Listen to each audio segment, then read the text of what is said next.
Shalom, puji nama Tuhan, saudara. Jumpa lagi dengan saya, Tulus Baktia Sinambela. Pagi ini, hari ini, saudara, saya bersyukur karena tanpa terasa kita sudah sampai pada pelajaran yang kelima di kelas keselamatan atau salvation class. Nah, hari ini, saudara, kita akan berbicara tentang baptisan air. Nah, kalau saudara sekedar mengingatkan saja, mungkin saudara lupa pelajaran yang sudah kita lewati beberapa video sebelumnya. Pelajaran pertama berbicara tentang kehidupan manusia. Pelajaran yang kedua tentang kejatuhan manusia di dalam dosa. Dan yang ketiga, ada yang masih ingat, saudara? Ada yang masih ingat keselamatan di dalam Yesus Kristus. Dan yang keempat, video yang terakhir membahas tentang apa? Berkat di dalam keselamatan. Puji nama Tuhan, berarti Bapak Ibu Saudara sekalian memperhatikan dan mengikuti video-video ini dengan baik. Sekali lagi, saudara, sekedar mengingatkan, video ini free. Silakan saudara download, silakan share kepada banyak orang yang rindu untuk belajar firman Tuhan. Saudara, ini doktrin-doktrin, ini pengajaran-pengajaran tentang iman kekristenan. Saya kemas dengan bahasa yang sederhana, tidak terlalu bahasa Jawanya ngejelimet, saudara, supaya setiap kita bisa mengerti, mudah mencerna. Dan kalau ada pertanyaan-pertanyaan, saudara bisa komen di bawah komen YouTube kita. Kan saya akan mencoba meresponi sebisa mungkin, saudara. Atau Bapak Ibu Saudara sekalian boleh datang kepada gembala saudara, pemimpin rohani saudara, untuk boleh mendapatkan jawaban. Dan saya percaya mereka akan menjawab dengan baik, karena roh yang mengurapi kita adalah roh yang sama, yaitu Allah Roh Kudus. Puji nama Tuhan. Nah, pelajaran kelima di kelas salvation, saudara, bertema tentang baptisan air. Tujuan dari pelajaran ini, saudara, supaya kita memahami sebagai orang Kristen apa makna dari baptisan air, saudara. Yang kedua, bisa menumbuhkan, bahasa saya, saudara, mendorong setiap Bapak Ibu Saudara sekalian yang mungkin belum memberikan dirinya untuk dibaptis selam, bisa mengambil keputusan, saudara, untuk apa? Untuk boleh dibaptis selam. Dan yang terakhir, saudara, tujuan pelajaran ini supaya setiap kita mengalami, saudara, manfaat atau berkat-berkat ilahi yang kita dapatkan, kita alami sesudah kita dibaptis air. Nah, puji nama Tuhan, saya berharap supaya kita jelas di sana, saudara. Nah, ada sejarah, sedikit saya kupas tentang sejarah kenapa ada baptisan di dalam Alkitab. Saudaraku, tentunya kita harus kembali ke belakang membahas tentang sejarah orang-orang Yahudi. Ada satu tradisi, ada satu kebiasaan di zaman dulu, saudara, yang berlaku. Jikalau seseorang yang bukan Yahudi ingin masuk menjadi bangsa Yahudi, ya mungkin istilah sekarang dikatakan naturalisasi, saudara, mungkin dari bangsa, dari Indonesian menjadi Australian, kurang lebih seperti itu. Nah, ada beberapa syarat yang harus dia lakukan supaya dia dianggap sah menjadi warga atau bagian dari orang-orang Yahudi.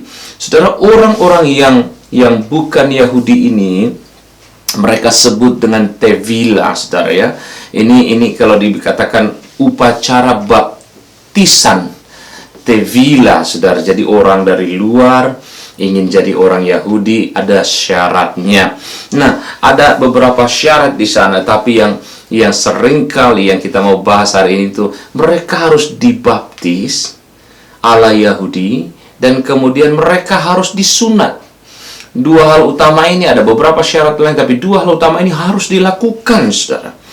Ya, salah satu kitab orang Yahudi yang disebut Talmud, ya, dan berdasarkan sudut pandang orang-orang Farisi yang ada di Palestina, di samping harus dibenamkan atau dibaptis, kalangan proselit, tadi orang-orang yang bukan Yahudi mau masuk ke dalam orang Yahudi, disebut proselit itu harus disunat, harus dibaptis, dan mempersembahkan korban dan syarat-syarat yang lain. Nah, prosesi ini, saudara, prosesi baptisan Yahudi. Nah, kalau saudara kembali ke kitab Injil, saudara lihat Yohanes Pembaptis, ya, membaptis orang-orang dan membaptis Yesus, ya. Perintah dan prosesnya sama, saudara. Sama-sama ditenggelamkan, dicelupkan. Tetapi ada beberapa perbedaan di sana. Ya, ada beberapa perbedaan. Saya berikan secara cepat saja, saudara. Ya, persamaannya antara tradisi orang Yahudi, baptisan tradisi orang Yahudi, dan baptisan Yohanes. Saya tambahin sekali lagi dengan baptisan yang Yesus kerjakan. Sama-sama dicelupkan atau ditenggelamkan ke dalam air sampai orang itu basah kuyup, dan kemudian sesudah itu dia diangkat, dikeluarkan kembali dari air. Itu persamaannya, saudara. Jadi ketiga jenis baptisan yang kita kenal di Alkitab, baptisan tradisi Yahudi, Yohanes, dan baptisan yang dilakukan oleh Tuhan Yesus, ketiganya memiliki persamaan proses yang sama. Sama-sama ditenggelamkan, sesudah ketutup basah kuyup diangkat, dan kemudian keluar dari air. Prosesnya tapi ini yang membedakan, saudara. Tradisi orang Yahudi, tujuannya itu pentahiran. Jadi Anda yang bukan warga Yahudi ingin masuk warga Yahudi, Anda harus ditahirkan. Karena pada masa itu, saudara, di dalam perjanjian lama disebutkan orang yang bukan Yahudi, mereka anggap sebagai orang kafir, saudara. Orang yang tidak kudus. Karena itu orang yang tidak kudus ini harus ditahirkan melalui baptisan yang tadi kita sudah singgung di awal, yang disebut juga tevila, saudara, ya, proses itu. Nah, ini yang membedakan. Nah, bagaimana dengan baptisan yang dilakukan Yohanes? Kalau tadi baptisan yang dilakukan oleh orang Yahudi sebagai tradisi disebut pentahiran, kalau Yohanes, saudara, berbicara tentang pertobatan. Yohanes berkata, "Hai engkau keturunan ular beludak," saudara. Kasar sekali. Tapi tujuannya supaya orang-orang bertobat, meninggalkan jalan-jalan hidupnya yang lama dan kembali kepada Allah. Jadi yang pertama tadi, saudara, tujuannya pentahiran, tradisi Yahudi, Yohanes Pembaptis, pertobatan. Nah, apa yang dilakukan Yesus? Baptisan yang diajarkan Yesus adalah bertujuan untuk apa, saudara? Supaya kita mati. Ketika saudara ditenggelamkan di air, saudara mati. Dimatikan kedagingannya, manusia lamanya. Dan kemudian ketika Anda keluar dari air, Anda adalah ciptaan yang baru, dibangkitkan bersama-sama dengan Kristus. Sekali lagi, saudara, prosesnya sama, tapi tujuannya berbeda. Saya berharap kita jelas sampai di sana. Sekali lagi saya ulangi, saudara, prosesinya sama, tetapi tujuannya sangat berbeda. Tradisi orang Yahudi bertujuan untuk mentahirkan. Baptisan yang dilakukan Yohanes tujuannya untuk pertobatan. Tapi baptisan yang diajarkan Yesus tujuannya apa? Supaya kita dimatikan dan dibangkitkan bersama dengan Kristus. Ada amin, saudara? Puji nama Tuhan. Matius 28 ayat 19 berkata begini, "Karena itu pergilah, ya, jadikanlah semua bangsa muridku, dan baptislah mereka dalam nama Bapa, Putra, dan Roh Kudus." Perintah ini kita kenal dan familiar dengan kita, yang disebut dengan apa, saudara? Correct. Amanat agung Tuhan Yesus Kristus. Saudara, amanat agung, ya, ada di sana. Pergi, jadikan, baptis, ajar mereka. tugas ini bukan hanya tugas Pak Pendeta, Ibu penginjil, para pendoa-pendoa. Enggak, saudara. Tugas ini Tuhan berikan bagi setiap orang yang disebut sebagai orang percaya, wajib melakukan amanat agung ini. Ada amin, saudara? Dan saya berdoa saudara adalah orang-orang yang menjadi bagian di dalam pelaksanaan amanat agung Tuhan kita Yesus Kristus. Puji nama Tuhan. Sekarang kita lanjutkan, saudara. Nah, kita masuk dalam pengertian baptisan itu sendiri. Nah, saudara, di dalam pelajaran ini saya tidak bermaksud menyerang atau menyudutkan atau menganggap sesat atau menyalahkan ajaran-ajaran gereja tertentu, denominasi. No, itu bukan tujuan saya. Tujuan saya adalah mengajarkan apa yang Alkitab sampaikan. Saya akan bersifat objektif, saudara, sesuai dengan apa yang Alkitab ajarkan. Nah, mari kita perhatikan apa arti baptisan. Kata baptis, saudara, itu berasal dari bahasa Yunani, yaitu kata bapto, baptiso. Sekali lagi, saudara, berasal dari bahasa apa? Yunani atau Greek. Katanya berasal dari kata bapto dan baptiso, yang berarti apa, saudara? Dicelup, ditenggelamkan. Nah, saudara, dari arti kata saja kita bisa melihat satu pengertian yang sesungguhnya dari apa yang disebut baptisan. Baptisan akan disebut baptisan tak kala ia dicelupkan, ditenggelamkan. Karena itulah arti kata yang sesungguhnya. Pak, bagaimana kalau begitu ada perbedaan-perbedaan penafsiran dari berbagai denominasi gereja? Maaf, saudara, bukan bagian saya untuk menghakimi mereka. Itu bagian yang punya gereja. Siapa yang punya gereja, saudara? Tuhan Yesus sendiri. Bagian saya untuk mengajarkan apa yang firman Tuhan tuliskan di dalam Alkitab. Amin, saudara. Lukas 16 ayat 24. Lalu ia berseru, katanya, Bapa Abraham, kasihanilah aku. Ini kata baptiso, saudara, ya. Pengertian kata baptiso yang lain. Suruhlah Lazarus supaya mencelupkan ujung jarinya ke dalam air dan menyejukkan lidahku, sebab aku sangat kesakitan dalam nyala api ini. Saudara, ini kisah di dalam Alkitab ketika Lazarus meninggal. Dia melihat Abraham, saudara, dan dia berkata, Bapa, celupkan. Nah, kata celupkan itu, saudara, kata baptiso. Ya, kata bapto, ditenggelamkan, celupkan sesuatu, kemudian diambil lagi keluar. Nah, itu yang dimaksud, saudara. Nah, baptiso, saudara, atau dicelup, ya, ada kata yang lain dipakai dalam Yohanes 13 ayat 26. Dialah itu yang kepadanya aku akan memberikan roti sesudah aku mencelupkannya. Jadi ini juga adalah contoh ayat yang lain yang menggunakan kata baptiso, saudara. Ada Wahyu 19 ayat 13. Nah, saya rasa kita cukup jelas di sana. Ingat, saudara, baptiso atau bapto asal kata dari baptis atau baptisan. Itu bermakna apa? Dicelupkan, ditenggelamkan, dan diambil keluar. Puji nama Tuhan. Nah, artinya apa, saudara? Kalau sesuatu dicelupkan, kemudian diambil lagi, bukankah itu meliputi keseluruhan dengan cairan? Benar, saudara? Ketika seseorang ditenggelamkan, dia harus basah. To cover wholly with water.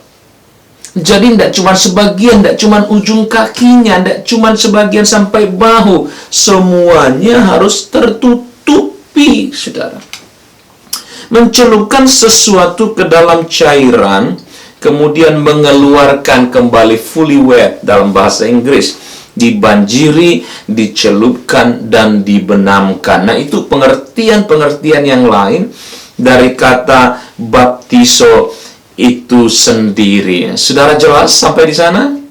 Saya berdoa supaya Roh Kudus membantu kita, memberikan pengertian kepada kita, supaya kita boleh lanjut ke pelajaran selanjutnya. Amin, saudara-saudara, siap?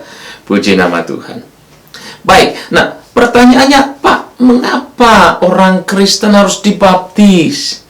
Apa ndak cukup kalau saya sendiri terima Tuhan, pergi ke gereja, kasih persembahan? Ngapain harus dibaptis, Pak? Kan basah-basah. Apalagi kalau winter kan dingin, Pak. Mungkin pertanyaan ini pernah saudara dengar, atau mungkin saudara sendiri pernah bertanya, saudara. Nah, ada beberapa alasan sebagai orang Kristen mengapa kita harus dibaptis. Yang pertama, saudara, untuk memenuhi kehendak Allah. Katakan sama-sama, untuk memenuhi kehendak Allah. Matius 3 ayat 13 sampai 17. Ya, saudara baca di rumah. Ya, ketika itu Yesus keluar dari air, dan pada waktu itu juga langit terbuka, dan ia melihat Roh Allah seperti burung merpati turun ke atasnya. Nah, kalau Yesus sendiri dibaptis, memberikan dirinya untuk dibaptis, apakah kita lebih baik dari Yesus, saudara? Yesus memberikan satu keteladanan kepada kita, bahwa ini yang harus kita kerjakan sebagai anak-anak Tuhan, sebagai pengikut Kristus. Nah, jika Yesus sendiri memberikan dirinya untuk dibaptis, apakah kita lebih baik dari Tuhan itu sendiri, saudara? Apa yang menahan kita sampai hari ini untuk berkata, Pak, saya tidak mau dibaptis? Sementara Dia yang kita sembah, Dia yang kita ikuti, memberikan dirinya dibaptis sebagai contoh teladan yang harus kita ikuti. Yang kedua, saudara, kalau yang pertama tadi, saudara, untuk memenuhi kehendak Allah. Yang kedua, saya sudah singgung tadi sedikit, mengikuti keteladanan Tuhan Yesus. Matius pasal yang ketiga, ayat 14 sampai 15. 1 Petrus 2 ayat 21 sampai 22. Sebab untuk itulah kamu dipanggil, karena Kristus pun telah menderita untuk kamu, dan kamu telah meninggalkan teladan bagimu. Dia meninggalkan teladan bagimu, supaya kamu mengikuti jejaknya. Ia tidak berbuat dosa, dan tipu tidak ada dalam mulutnya. Kita harus mengikuti teladan Kristus. Itu sebabnya kita disebut Kristen, saudara. Pengikut Kristus. Ada amin, saudara? Sekali lagi saya mau katakan, kalau Yesus sendiri memberikan dirinya untuk memenuhi apa yang firman Tuhan katakan, menjadi teladan bagi kita, siapa Anda dan saya untuk bisa berkata, saya tidak perlu dibaptis? Amin, saudara? Nah, kita lanjutkan yang ketiga, alasan yang ketiga, untuk melakukan amanat agung, saudara. Ini amanat agung, perintah dari Tuhan Yesus sendiri. Matius 28 ayat 19 sampai 20. Ada juga, saudara, di Markus pasal 16 ayat 15 sampai 16. Ini perintah.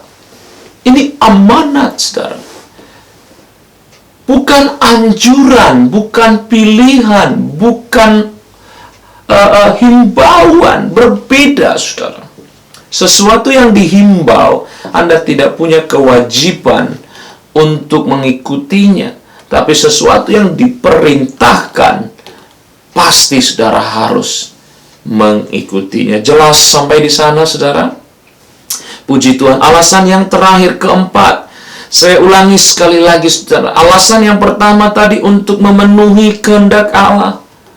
Alasan yang kedua untuk mengikuti teladan Kristus. Yang ketiga untuk melakukan amanat agung. Dan yang terakhir, saudara, sebagai deklarasi iman. Apa, saudara? Deklarasi iman kita. Ketika saudara menjadi orang Kristen, tidak boleh diam-diam, saudara. Anda harus declare ketika Anda mendeklarasikan iman kita kepada siapa, saudara? Yang pasti kepada Allah. Tuhan, aku menjadi anak Tuhan. Kepada siapa lagi? Kepada gereja Tuhan, ya bisa. Kepada hamba-hamba Tuhan, kepada umat Tuhan, komunitas kita. Kepada siapa lagi, saudara? Kepada iblis itu sendiri. Ketika engkau mendeklarasikan imanmu, engkau berkata, hei, aku bukan anakmu lagi. Aku ndak jadi gengmu lagi ya. Aku udah keluar dari gengmu dan sekarang menjadi anak-anak Tuhan. Amin, saudara. Kalau kita malu mendeklarasikan iman kita, kita berkata, barang siapa menyangkal aku malu, maka aku pun tidak mengakui dia di hadapan Bapa. Orang Kristen tidak boleh malu mengakui imannya di hadapan dunia ini, di hadapan siapapun. Amin, saudara. Jadi 4 alasan tadi mengapa kita perlu dibaptis sebagai anak-anak Tuhan. Dan saya berdoa supaya tidak ada lagi keraguan di hati Bapak Ibu Saudara sekalian yang belum dibaptis selam, yang belum ditenggelamkan, dimatikan dan dihidupkan di dalam Kristus. Ambil keputusan segera. Sesudah engkau menonton video ini, hubungi pemimpin-pemimpin rohanimu, gembalamu, katakan, pastor, saya siap memberikan hidup saya dan mendeklarasikan iman saya di hadapan Tuhan, dan saya siap dibaptis selam. Amin, saudara. Puji Tuhan. Nah, syaratnya apa, Pak? Setiap hal yang kita lakukan pasti ada syaratnya. Ini penting sekali bagi kita semua. Syarat yang pertama, saudara, kalau saudara berkata, yes Pak, saya siap. Yang pertama, kita harus percaya dan bertobat, saudara. Kalau saudara belum percaya, masih ragu dan tidak mau bertobat, artinya saudara belum siap untuk dibaptis. Menerima Kristus sebagai Tuhan dan Juru Selamat secara pribadi harus dilakukan dengan penuh kesadaran dan beriman kepada Allah. Kisah Rasul 2 ayat 38 sampai 39. Anda harus percaya. Percaya apa, saudara? Percaya bahwa Yesus adalah anak Allah. Dia adalah Allah, wujud dari Allah yang invisible. Yesus berkata, barang siapa melihat anak, dia melihat Bapa. Yesus adalah the visible God dari invisible God. Dan saudara harus bertobat. Saudara tidak boleh berkata percaya tapi tidak bertobat. Saya mau katakan begini, saudara. Orang yang berjumpa dengan Tuhan, yang mengalami Tuhan, hidupnya pasti berubah. Kalau saudara, hidup saudara, engkau berkata, Pak, saya sudah jadi orang Kristen, tapi hidup pun tidak berubah, Anda belum benar-benar bertobat. Ada sesuatu yang perlu dibereskan, saudara, dari kehidupanmu. Syarat yang pertama, percaya dan bertobat. Haleluya. Yang kedua, saudara, ini agak sedikit berbeda dalam setiap denominasi. Berbicara tentang kapan mulai, saudara mengerti. Ada gereja yang berkata 9 tahun it's okay. Ada yang 12 tahun sudah siap dibaptis. Tetapi mari saya katakan seperti ini, saudara. Karena baptisan itu adalah keputusan pribadi. Ada pertobatan di sana dan percaya kepada Tuhan. Itu berarti seseorang yang dibaptis, dia harus mengerti apa yang salah dan apa yang benar. Dan dia sudah bertanggung jawab atas apa yang dia kerjakan sendiri. Dalam hal ini memang tidak ada faktor usianya. Ada memang anak-anak kita baru umur 9 tahun sudah mengerti, sudah terlihat dewasa. Ada memang umur 12 tapi kelihatan masih anak-anak, saudara. Ini berbicara tentang kesiapan dia. Seperti saya katakan tadi, ada gereja, saudara, di usia 12 tahun. Mereka sudah membaptis selam. Ada di gereja juga yang 9 tahun sudah memberi. Tetapi yang paling perlu adalah orang tersebut sudah memiliki pengertian antara yang salah, dosa, dan yang tidak, saudara. Yang benar. Dan orang itu bertanggung jawab terhadap perbuatannya sendiri. Amin, saudara. Syaratnya gampang. Percaya, bertobat, dan Anda siap. Dan Anda mengerti apa itu pertobatan dan baptisan selam, saudara. Apa maknanya sih, Pak? Ini sering saya dengarkan, saudara. Kenapa? Saya dulu, Pak, waktu di gereja saya yang dulu, yang lama, saya sudah dibaptis ketika bayi. Nah, saya akan menjawab pertanyaan itu, saudara. Sekali lagi, bukan tujuan saya untuk mendiskreditkan atau menyatakan salah, menjudge ajaran-ajaran tertentu. It's far from my heart. Tujuan saya hanya menyampaikan apa yang firman Tuhan katakan. Makna dari baptisan yang pertama, sebagai tanda kematian manusia lama kita. Tadi saya sudah singgung di awal, saudara. Manusia lama kita dimatikan ketika kau ditenggelamkan, dikuburkan ke dalam air. Dan ketika kau keluar dari air, ada kebangkitan di sana. Ada hidup yang baru bersama siapa? Bersama Yesus, bersama Kristus, saudara. Roma pasal 6, baca di rumah nanti, saudara. Ayat 2 sampai 4. Sekali-sekali tidak, bukankah kita telah mati bagi dosa? Bagaimana kita masih dapat hidup di dalamnya? Atau tidak tahukah kamu bahwa kita semua yang telah dibaptis dalam Kristus telah dibaptis dalam kematiannya? Ayat 4. Dengan demikian kita telah dikuburkan bersama-sama dengan Dia oleh baptisan dalam kematian, supaya, dengar baik, saudara, sama seperti Kristus telah dibangkitkan dari antara orang mati oleh kemuliaan Bapa, demikian juga kita akan hidup dalam hidup yang baru.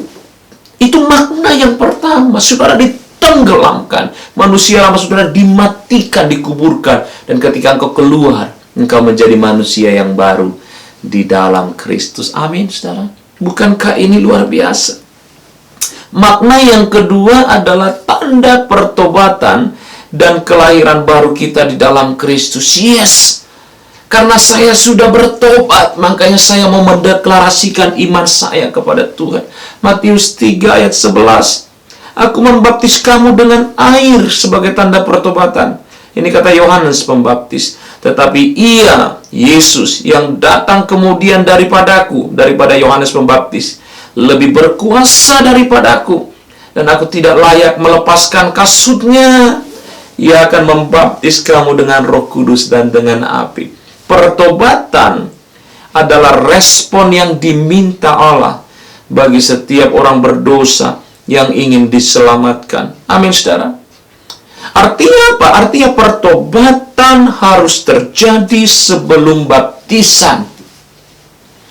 Dan baptisan merupakan meterai dari pertobatan. Anda mendeklarasikan, saya sudah bertobat. Ini hidup saya, Tuhan. Amin, saudara. Kalau saudara belum bertobat, jangan coba-coba untuk dibaptis, saudara. Karena tidak ada artinya itu. Anda harus bertobat, berjanji di hadapan Tuhan untuk meninggalkan kehidupan lama kita. Makna yang ketiga, sarana bagi setiap orang percaya untuk menerima karunia-karunia Roh Kudus dan mengalami mujizat.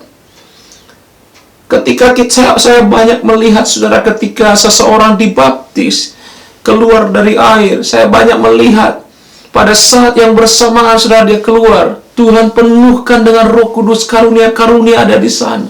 Indah sekali. Kisah Para Rasul 2 ayat 38. Firman Tuhan berkata begini, jawab Petrus kepada mereka, bertobatlah dan hendaklah kamu masing-masing memberi dirimu dibaptis dalam nama Yesus Kristus. Untuk apa? Untuk pengampunan dosamu, maka kamu akan menerima karunia Roh Kudus. Ini janji, saudara. Ketika engkau dibaptis, dikatakan pengampunan dosamu, dan engkau akan menerima karunia-karunia. Ini kata firman Tuhan, bukan kata saya, bukan kata gereja saya, saudara. Ini kata firman Tuhan. Berkat-berkat spiritual bisa terjadi. Saya banyak lihat saudara orang dibaptis. Begitu dia keluar, Tuhan kerjakan mujizat kesembuhan. Tuhan lakukan, berikan karunia-karunia rohani. Ada yang bahasa-bahasa yang baru. Banyak sekali, saudara. Dan sampai hari ini saya pribadi, saya mau katakan, saya masih percaya dan akan tetap percaya kepada karunia-karunia Roh Kudus masih bekerja di dalam gereja Tuhan hari-hari ini. Amin, saudara. Makna yang keempat, berbicara tentang pernyataan kita kepada dunia. Saya sudah katakan tadi, ini proklamasi iman kita, saudara. 17 Agustus 1945 adalah hari kemerdekaan. Pada saat itu, saudara, pendiri-pendiri bangsa kita mendeklarasikan, memproklamirkan bahwa ada satu bangsa yang baru lahir, terbentuk, namanya Republik Indonesia. Ketika saudara memproklamasikan iman saudara melalui baptisan, kau berkata, hari ini ada satu yang baru, pribadi yang baru lahir.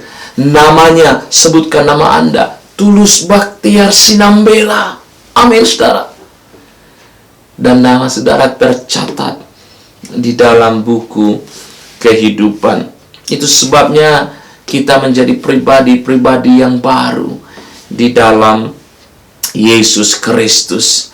Baptisan adalah ikatan perjanjian antara Allah dengan orang percaya. Saudara, amin. Allah telah mengorbankan Kristus bagi keselamatan kita.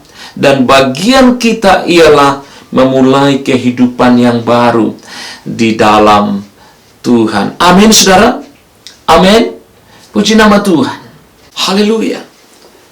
Tak kalau saudara mungkin mendengarkan ini, saudara, roh saudara bergejolak, hati saudara berkata, yes, this is the good time for me. Saya mau. Tapi bagaimana caranya, Pak? Nah, saudara, berikut ini langkah-langkah yang saya mau bagikan kepada saudara untuk menerima baptisan air, baptisan selam. Yang pertama, saudara, sadari, saya sudah singgung tadi, bahwa Anda orang berdosa. Apakah saudara menyadari bahwa Anda orang berdosa? Kalau saudara berkata, iya Pak, saya orang berdosa, puji Tuhan. Karena ada banyak orang di luar sana, saudara, tidak sadar dia orang berdosa. Dia merasa orang paling benar sejagat raya. Dia merasa orang lain itu paling najis, paling kotor. Dia sendiri yang paling kudus. Roma 3:23, setiap orang sudah berdosa dan kehilangan kemuliaan Allah. Kalau Anda menyadari bahwa Anda orang berdosa, itu adalah langkah yang mulia, langkah yang baik, langkah awal untuk menerima baptisan. Harus ada pertobatan. Lukas 13 ayat 13. Apakah saudara sudah bertobat? Apakah saudara siap meninggalkan kehidupan lama Anda? Atau mungkin saudara berkata, Pak, saya sih mau dibaptis, tapi saya gimana ya? Saya masih enjoy, Pak, kehidupan lama saya. Nah, saudara, berarti saudara belum siap.